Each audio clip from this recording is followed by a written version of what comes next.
பொதுமக்கள் பயத்தில் இருக்கிறார்கள், என்ன செய்வது என்று சொல்லி ஒரு கேள்விகள் கேட்கப்பட்டது. வணக்கம் நேயர்களே, யாழ் மக்கள் இனி பயப்பட தேவையில்லை. உங்களுக்கான சட்டத்தையும் ஒழுங்கையும் சரியான நெறியாள்கையில் நாங்கள் வழங்குவோம். எதற்கும் பயப்பட வேண்டாம். இவ்வாறு சொல்லியிருக்கின்றார் யாழ் மாவட்ட பிரதி போலீஸ் மா அதிபர் காளிங்க ஜெயசிங்க. எதற்காக சொன்னார் என்றால், புத்தாண்டிற்கு முதல் நாள் இரவு யாழ் நகர் மத்தியில் இடம்பெற்ற கொடூரமான சம்பவம், அந்த சம்பவத்தால் உயிர் நீத்த இளைஞன் தொடர்பாக ஊடகவியலாளர்களால் கேள்வி எழுப்பப்பட்டது பிரதி போலீஸ் மா அதிபரை. அந்த ஊடகவியலாளர்கள் சந்திப்பில் தான் பிரதி போலீஸ் மா அதிபர் காளிங்க ஜெயசிங்க இவ்வாறான தகவல்களை சொல்லியிருக்கின்றார். அந்த சம்பவத்தால் நாங்கள் மிகவும் வேதனை அடைகிறோம். இனிமேல் அவ்வாறானதொரு சம்பவம் நடக்காது. இந்த சம்பவத்தில் ஈடுபட்ட சந்தேக நபர்கள் 4 பேரை நாங்கள் கைது செய்திருக்கின்றோம். அவர்களுக்கு நாங்கள் கட்டுக்கோப்பான சட்டம் மூலமாக நீதிமன்றத்தில் நடவடிக்கை எடுக்க நீதிமன்ற ஆணையை பெற்றிருக்கின்றோம். அந்த கட்டுக்கோப்பான சட்டம் என்னவென்றால், இனிவரும் காலங்களில் இது போன்ற குற்றச் செயல்களில் அவர்கள் ஈடுபடுவார்களாக இருந்தால் அதி உச்ச தண்டனை வழங்கப்படும் என்பதுதான் அந்த சட்டம். கிட்டத்தட்ட குற்றவியல் சட்டத்தில் 81வது பிரிவின் கீழ் நடவடிக்கை எடுக்க தாங்கள் பிரதானமாக நீதிமன்றத்தை அணுகியுள்ளதாகவும் பிரதி போலீஸ் மா அதிபர் அறிவித்திருக்கிறார். அது மட்டுமில்லாமல் தன்னால் பொறுப்பு அதிகாரிகள் மற்றும் போலீஸ் உயர் அதிகாரிகள் அனைத்து போலீஸ் உத்தியோகத்தர்களுக்கும் கட்டளை பிறப்பிக்கப்பட்டிருக்கிறது.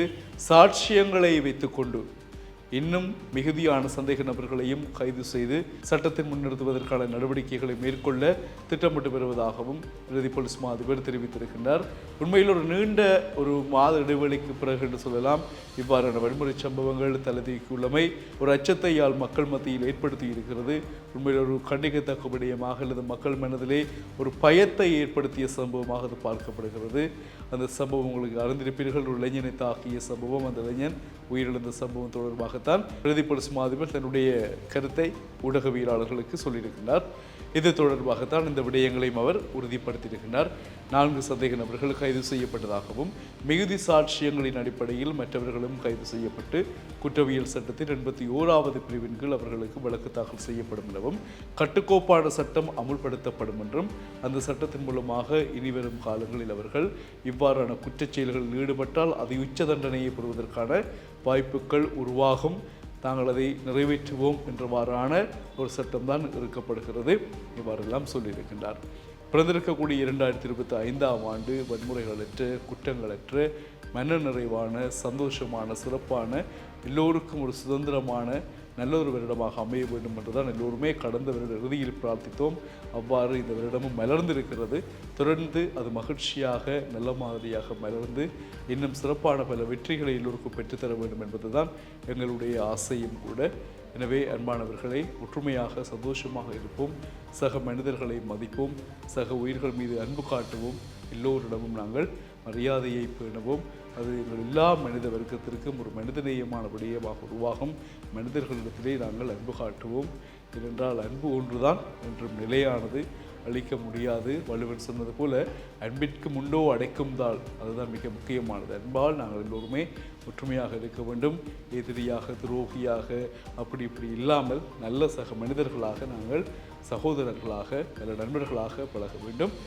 இது பிரதி போலீஸ் மா அதிபர் சொன்ன விடயங்கள் எல்லாம் உங்களுக்கு நாங்கள் சொல்லியிருக்கிறோம். ஊடகவியலாளர்கள் மத்தியில் அவர் குறிப்பிட்டிருக்கின்றார். சரி சொந்தங்களே, தொடர்ந்தும் செய்திகளுக்காக டியூப் தமிழோடு இணைந்திருங்கள். வணக்கம். அடுத்ததாக 2 கேள்விகள் கேட்கப்பட்டது. முதலாவது, கடந்த வாரத்தில் 2 சம்பவங்கள் நடந்தது. வெட்டு சம்பவங்கள், பயங்கர காயங்கள், அச்சுறுத்தல்கள் போல நடந்தது. இதனால் பொதுமக்கள் பயத்தில் இருக்கிறார்கள், என்ன செய்வது என்று சொல்லி ஒரு கேள்விகள் கேட்கப்பட்டது. இது சம்பந்தமாக நாங்கள் முதலாவது சம்பவத்தில் 4 குற்றவாளிகளை கைது செய்து நாங்கள் நீதிமன்றத்தில் முற்படுத்தி இருக்கின்றோம். இந்த 2 சம்பவங்களையும் குறித்தே நாங்கள் இப்போது புலனாய்வுகள் மேற்கொண்டு வருகின்றோம். உரிய சாட்சிகளை எடுத்து நாங்கள் மீதியான சந்தேக நபர்களை கைது செய்து நீதிமன்றத்துக்கு முற்படுத்துவதற்குரிய நடவடிக்கைகள் மேற்கொண்டிருக்கணும். அதற்குரிய ஆலோசனை, இன்ஸ்ட்ரக்ஷன் என்னால் என்னுடைய உயர் அதிகாரிகளுக்கும் போலீஸ் பணிமனை பொறுப்பாளருக்கும் வழங்கப்பட்டிருக்கின்றது என்பதை நான் உங்களுக்கு தெரிவித்துக் கொள்கின்றேன். அது மாத்திரமல்ல, அவர்களை பிடித்து குற்றவியல் சட்டக்கோவை 81, அதாவது 81 செக்ஷன், குற்றவியல் சட்டக்கோவை 81 பிரிவின் கீழ் அவர்களை இனிவரும் காலங்களில் அப்படி செய்யக்கூடாது என்பதற்காக ஒரு கட்டுக்கோப்பான சட்டத்தை நாங்கள் பதிவு செய்து நீதிமன்றத்திலிருந்து அவர்களுக்கு எதிராக ஒரு ஆணையை நாங்கள் பெற்று வருகிறோம். அவர்கள் இனி இப்படி குற்றங்கள் செய்தால் அதிகமான தண்டனைக்கு உட்படுத்துவார்கள் என்ற ஒரு ஆணையோடு கூட நாங்கள் 81வது சட்டம் குற்றவியல் சட்டக்கோவை 81வது பிரிவின் கீழ் நாங்கள் செய்து வருகிறோம்.